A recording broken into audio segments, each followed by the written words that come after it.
राम राम दोस्तों, ज्योतिष के इस खास कार्यक्रम में आपका फिर से स्वागत है।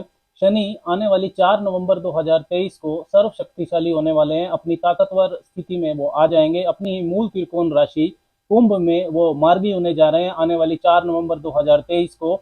और 30 जून 2024 तक वो मार्गी गति से ही संचरण करेंगे।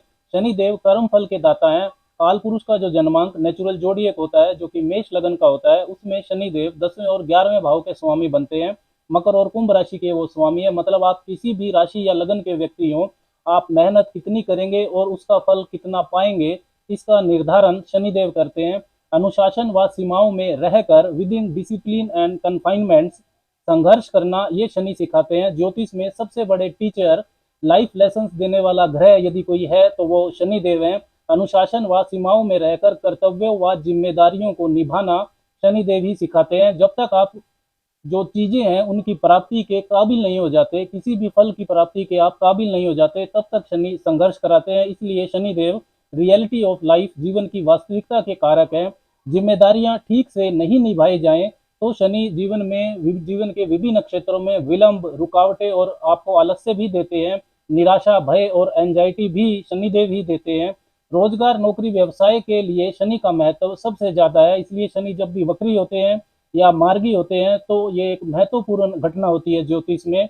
वैसे तो ये कोई नई घटना नहीं है इस 2023 में उनका वक्री होना या मार्गी होना। वो हर वर्ष ही वक्री होते हैं और फिर मार्गी होते हैं, लेकिन शनि की गति में जो ये परिवर्तन होता है ये सभी की जिंदगी को गहराई से प्रभावित करता है। इस वीडियो में हम बात करेंगे कि आने वाली 4 नवंबर 2023 को शनिदेव जब मार्गी होंगे तो कर्क राशि वाले लोगों पर, कैंसर पीपल पर इसका क्या प्रभाव पड़ेगा।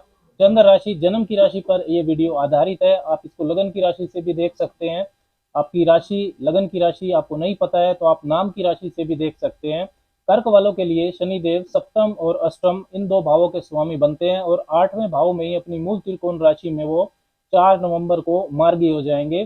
शनि की अष्टम ढैया भी आपको चल रही है। 7वां भाव जो होता है ये होता है आपके विवाह का, वैवाहिक जीवन को दिखाता है। आपकी पार्टनरशिप, आपका व्यापार, व्यापारिक साझेदारियां, ये सब 7वें भाव से देखा जाता है।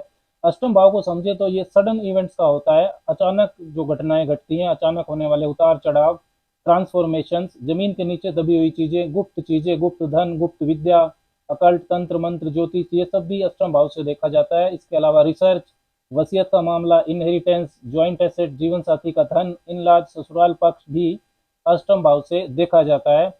पिछले 140 दिनों से 17 जून 2023 से ही शनि वक्री चल रहे थे आपके अष्टम भाव में। वक्री ग्रह का जो फल है वो सीधा सीधा नहीं होता है। वक्री का मतलब ये है जो टेढ़ा मेढ़ा है, मतलब जैसा होना चाहिए था वैसा नहीं है। ग्रह जब भी वक्री होता है तो वो थोड़ा ठहरता है, पीछे की तरफ जाता हुआ प्रतीत होता है। जैसे वो कुछ चीजों को भूल गया था, कुछ चीजों को वो ठीक करना चाहता था। वक्री ग्रह रेट्रोस्पेक्शन यानी कि पुनरावलोकन की बात करता है। जिन जहां पर उसका प्रभाव है उन चीजों का पुनरावलोकन, वहां पर रिविजिटिंग की डिमांड वक्री ग्रह करता है। शनि जैसा ग्रह विशेषकर जब वक्री होता है तो जो विलंब का तत्व है, डिले का एलिमेंट, वो और ज्यादा बढ़ जाता है। कर्क वालों के लिए भी शनि जब वक्री हुए थे तो वो चाहते थे कि आप अपनी पार्टनरशिप को लेकर, अपनी सराउंडिंग को लेकर, वैवाहिक जीवन को लेकर, कैरियर, नौकरी, बिजनेस के मामले में, स्वास्थ्य को लेकर, आर्थिक पक्ष को लेकर और अपनी इन्वेस्टमेंट्स को लेकर आप रेट्रोस्पेक्शन करें, पुनरावलोकन करें कि कहीं कुछ गलत तो नहीं हो रहा है, किसी गलत रास्ते पर तो आप नहीं जा रहे हैं। लाइफ को रिपेयर करने का मौका शनिदेव ने कर्क वालों को दिया था।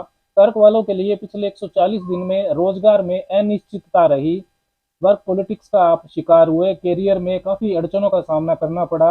अचानक उतार चढ़ाव हुए। स्वास्थ्य में भी स्वास्थ्य समस्या हुई।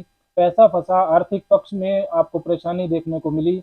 निजी जीवन में भी आपको परेशानी हुई। निजी रिश्तों में मतभेद बढ़े। लेकिन अब 4 नवंबर 2023 से शनिदेव मार्गी गति से संचरण करेंगे और 30 जून 2024 तक वो अपनी सीधी चाल ही चलेंगे। कर्क वालों के लिए शनिदेव अष्टम भाव में मार्गी हो रहे हैं। आपकी राशि से, चंद्र राशि से अष्टम भाव में वो गोचर कर रहे हैं, तो शनि की ढैया भी आपको चल रही है। लेकिन यदि आपकी लगन कुंडली में शनि मजबूत स्थिति में है, पीड़ित नहीं है, या गोचर में अगर शनिदेव मजबूत राशि में होते हैं, जैसे कि यहाँ अपनी मूल त्रिकोण राशि में है, तो ढैया का प्रभाव भी कम हो जाता है। अष्टम भाव का स्वामी अष्टम भाव में ही है, ये काफी मजबूत स्थिति बनती है। आयु के लिए अच्छा हो जाएगा। सबसे पहले आपके स्वास्थ्य में सुधार होना शुरू हो जाएगा जब वो मार्गी होंगे। हड्डियों से संबंधित, त्वचा से संबंधित, sinus, cough and cold, chest infection जैसी समस्याओं से अगर आप जूझ रहे थे तो उनमें राहत मिलनी शुरू हो जाएगी। अज्ञात भय, अननोन फियर अगर रहता था तो उससे भी आपको राहत मिलेगी। अगर आपकी कुंडली में इसके विपरीत शनि अगर नीच राशि में है, पीड़ित अवस्था में है, तो वो खराब फल भी दे सकते हैं। एंजाइटी और अज्ञात भय को वो बढ़ा सकते हैं। गुप्त शत्रुओं की परेशानी भी आपको हो सकती है। पैतृक संपत्ति से लाभ मिलने का योग बनेगा शनिदेव के मार्गी होने के बाद। अचानक धन लाभ, प्रॉपर्टी मिलने की संभावना बढ़ेगी। ससुराल पक्ष से भी आपको आर्थिक लाभ मिलेगा, उनसे संबंध आपके सुधरेंगे। सातवें भाव के स्वामी होकर भी शनिदेव अष्टम भाव में है तो व्यापारिक साझेदारियों से आपको लाभ होगा। जीवन साथी के धन यानी कि ज्वाइंट एसेट में वृद्धि होगी। जीवन साथी के कैरियर में भी कुछ अच्छा हो सकता है। अष्टम भाव अचानक उतार चढ़ाव का होता है, लेकिन जब आठवें भाव के स्वामी आठवें भाव में ही हो तो अचानक होने वाली घटनाओं से आप घबराएंगे नहीं। जो भी ट्रांसफॉर्मेशन होंगी, जो भी बदलाव आएंगे जीवन में, वो पॉजिटिव बदलाव आएंगे, इसकी संभावना ज़्यादा है। तो जो भी चेंजेस करें आप लाइफ में, उनको बहुत सोच समझ कर करें। जो कर्क वाले लोग अष्टम भाव के कारकत्व के व्यवसाय में हैं, आप रिसर्च करते हैं, इंजीनियरिंग है, इंजीनियर हैं या साइंटिस्ट हैं, टेक्निकल वर्क करते हैं, गुप्तचर विभाग में काम करते हैं, मैन्युफैक्चरिंग सेक्टर में है, माइनिंग, कोयला, पेट्रोल, गैस, अकल्ट तंत्र मंत्र, ज्योतिष, मिस्टिसिज्म, इन व्यवसायों से यदि जुड़े हुए हैं तो उनके लिए विशेष लाभ की परिस्थितियां बनेंगी। उच्च शिक्षा पीजी पीएचडी कर रहे छात्रों को भी इससे लाभ होगा। शनिदेव की जो 10वीं दृष्टि है वो आपके पंचम भाव पर रहेगी, जो आपको इनोवेटिव बनाएगी। वृश्चिक राशि है आपके पंचम भाव में, जिसमें उतार चढ़ाव के गुण होते हैं, लेकिन शनिदेव स्टेबिलिटी और कंसिस्टेंसी के कारक हैं। तो आपके निजी रिश्तों में, रिलेशनशिप्स में भी चल रही गलतफहमियों को ये दूर करेंगे, उनमें आपको लाभ दिखाई देगा। इसके अलावा जो आपकी इन्वेस्टमेंट्स हैं, निवेश कार्य हैं, उनके अंदर भी लाभ मिलना आपको शुरू हो जाएगा।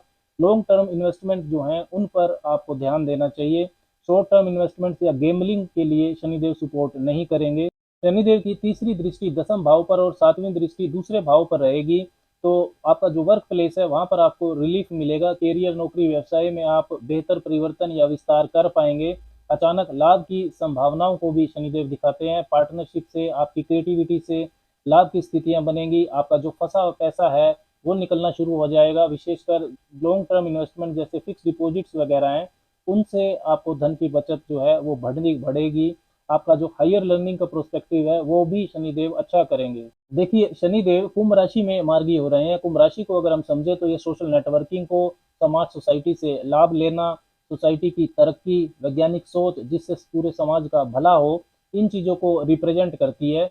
कुंभ राशि का शनि कैरियर से संबंधित जो फाइनेंस मैनेजमेंट की क्वालिटीज़ हैं और इसके साथ ही साइंटिफिक टेम्परामेंट जैसी जो अच्छी क्वालिटीज़ हैं ये आपको दे सकते हैं। इसलिए technical, engineering, research, politics, economics, spirituality, manufacturing, big corporates में नौकरी करना, फाइनेंस के क्षेत्र, इन सब के लिए, इन जो व्यवसायों से जुड़े हुए हैं उनके लिए लाभ की स्थितियों को बनाएंगे। लेकिन एक चीज का आपको ध्यान रखना है कि कुंभ राशि का शनि लाभ को बांटना भी सिखाता है। लाभ को सिर्फ आप अपनी तरक्की के लिए ही इस्तेमाल ना करें। आसपास की सोसाइटी, आपके सबॉर्डिनेट्स, आपके कुलीग्स, आपके नज़दीकी रिश्तेदार, उनकी भी ग्रोथ हो, इस चीज़ का आपको ध्यान रखना है। क्या उपाय कर्क वालों को करना चाहिए जिससे शनि देव का और भी बेहतर फल आपको ढैया में भी मिल सके? भगवान शिव की आप उपासना करें। शनि स्वयं शिव भक्त हैं। और इसके साथ ही शनिवार की शाम को संध्या के बाद आप छाया दान करें। एक कटोरी में, स्टील की कटोरी में आप सरसों का तेल डाल लें और एक उसमें 1 रुपये का सिक्का डाल लें और उसमें अपना चेहरा देख कर उसे आप दान कर दें, या पीपल के पेड़ के नीचे भी रख सकते हैं। राम राम।